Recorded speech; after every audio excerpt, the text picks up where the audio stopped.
السلام علیکم ورحمۃ اللہ وبرکاتہ۔ Welcome to back my YouTube channel amazing videos with Qari Umar فاروق راشد۔ ناظرین کرام، آج ہم آپ کے لیے لا رہے ہیں ایک سچا واقعہ، لیکن اس سے پہلے اگر آپ نے ہمارا چینل سبسکرائب نہیں کیا تو اس کو سبسکرائب کریں تاکہ ہماری ہر نئی آنے والی ویڈیو آپ تک بآسانی پہنچ سکے۔ یہ واقعہ ہمارے استاد محترم نے ہمیں سنایا کہ سعودیہ میں مقیم ایک شخص کے پاس کافی زیادہ اونٹ تھے اور وہ انہی اونٹوں کو چرایا کرتا تھا، یعنی اونٹوں کو وہ شخص خود چرایا کرتا تھا۔ ایک دفعہ کسی اونٹ نے اس کو تنگ کیا تو اس نے اس اونٹ کو بہت مارا، بہت سخت طریقے سے مارا، کیونکہ اونٹ ایک انتہائی سخت طبیعت کا جانور ہے اور اسی وجہ سے جو اونٹوں کے چرواہے ہوتے ہیں وہ سخت مزاج کے ہوتے ہیں۔ اس کے برعکس بھیڑ بکریوں کے چرواہے نہایت نرم طبیعت کے مالک ہوتے ہیں۔ اس لیے تو جتنے بھی انبیاء کرام علیہم الصلاۃ والسلام آئے، ان سب نے بکریاں ضرور چرائیں۔ اسی سے متعلق حضور اکرم صلی اللہ علیہ وسلم کی حدیث مبارکہ ہے، فقال اکنت ترعى الغنم قال نعم وهل من نبی الا رعاها۔ ایک صحابی نے آپ صلی اللہ علیہ وسلم سے پوچھا، کیا آپ نے بھی بکریاں چرائی ہیں؟ تو آپ علیہ الصلاۃ والسلام نے فرمایا، ہاں، اور کوئی ایسا نبی نہیں جس نے بکریاں نہ چرائی ہوں۔ چنانچہ اس اونٹ کے مالک نے جب اونٹ کو مارا تو وہ اونٹ غصے میں آ گیا اور اس کو بار بار تنگ کرنے لگ گیا۔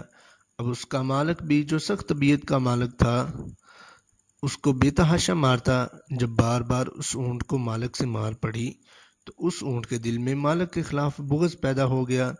اب یہ تو جان چکے ہیں کہ اونٹ انتہائی سخت طبیعت کا جانور ہے، اسی وجہ سے اب وہ اس موقع کی تلاش میں تھا کہ کسی طرح اپنے مالک سے اس زیادتی کا بدلہ لے اور اس کو اس کے کیے ہوئے کا مزہ چکھائے۔ دوسری طرف اس کے مالک کو بھی اس کا اندازہ ہو گیا، کیونکہ دن رات اونٹوں کو چرانا اور ان میں رہنا ہی اس کا کام تھا۔ اس کو اندازہ ہو گیا کہ جس اونٹ کو میں نے بارہا مارا ہے اس کے دل میں میرے خلاف بغض پیدا ہو گیا ہے اور اس کو جس وقت بھی موقع ملا وہ مجھ سے بدلہ لے لے گا، اور اگر اس کو موقع ملا تو وہ جان سے مارنے سے بھی دریغ نہیں کرے گا۔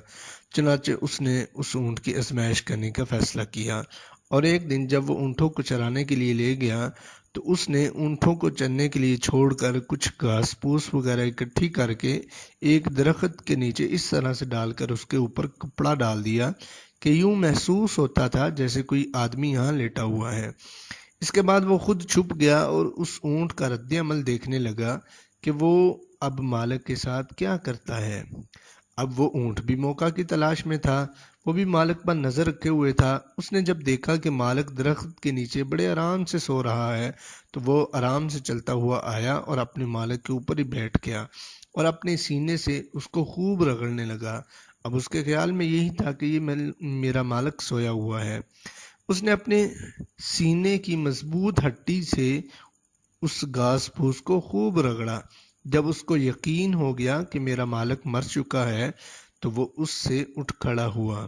اس کا مالک جو چھپ کر یہ سارا منظر دیکھ رہا تھا، اس نے اللہ کا شکر ادا کیا کہ اس مالک کائنات نے اس کو اونٹ کے شر سے بچا لیا۔ پھر اچانک اس کے ذہن میں خیال آیا، کیوں نہ اسی وقت وہ اونٹ کے سامنے جائے تو پھر دیکھے وہ اونٹ اس کے ساتھ کیا کرتا ہے۔ چنانچہ وہ فوری طور پر اس اونٹ کے سامنے جا کھڑا ہوتا ہے۔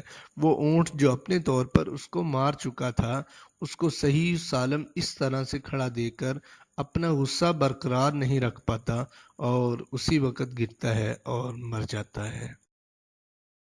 تو ناظرین کرام، ہماری ویڈیو کیسی لگی لائک کیجئے، کمنٹ کیجئے اور شیئر کرنا تو ہرگز نہ بھولیے۔ اگلی آنے والی ویڈیو تک کے لیے اجازت دیجیے۔ اللہ حافظ۔ السلام علیکم ورحمۃ اللہ وبرکاتہ۔